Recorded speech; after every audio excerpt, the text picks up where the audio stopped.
চাপ দিত IMF তাদের সঙ্গে আমাদের যে কথাবার্তা বলার আমাদের একটা শক্তি বাড়ছে।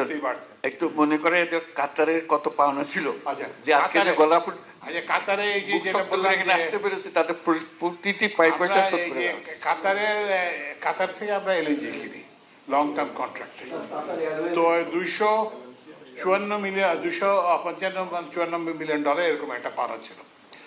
তো আমরা যেহেতু আসবেন, স্যারের যাতে মুখ থাকে এবং ওদের সামনে যাতে আমরা আপনাদের পক্ষে হয়ে দাঁড়ায় থাকতে পারি, আমরা এই যে গতকালকে আমরা সব টাকা পরিশোধ করে আর 1 টাকাও না।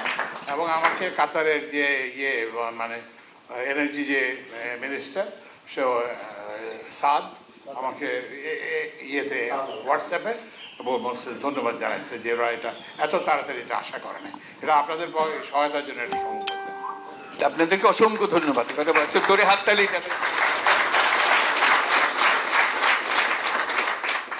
এক পাই পয়সা আমরা অপূর্ণ রাখি নাই, এটা আমাকে মস্ত করে শক্তি দিয়েছে এবং সেই শক্তির মূল হলেন আপনারা।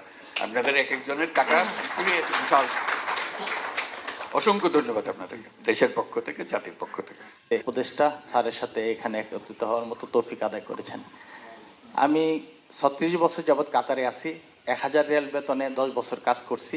এখন আমার 14টা কোম্পানি, সেখানে 1200 বাংলাদেশি কর্মরত আছে। দোহার সবচেয়ে বড় লিমুজিন কোম্পানিটা আমার, পিকুইক গ্রুপ, পিকুইক লিমুজিন। সেখানে 900 ড্রাইভারের উপরে কর্মরত আছে আলহামদুলিল্লাহ। আমি প্রবাসীদেরকে নিয়ে 2-4টা কথা বলবো। প্রবাসীদেরকে এয়ারপোর্টে আরেকটু সুযোগ সুবিধা করে দেওয়া, যেভাবে নাকি আমরা পরিবার নিয়ে যারা যাই তাদের জন্য আলাদা একটা লাইন যাতে থাকে, এবং হয়রানি বন্ধ করা।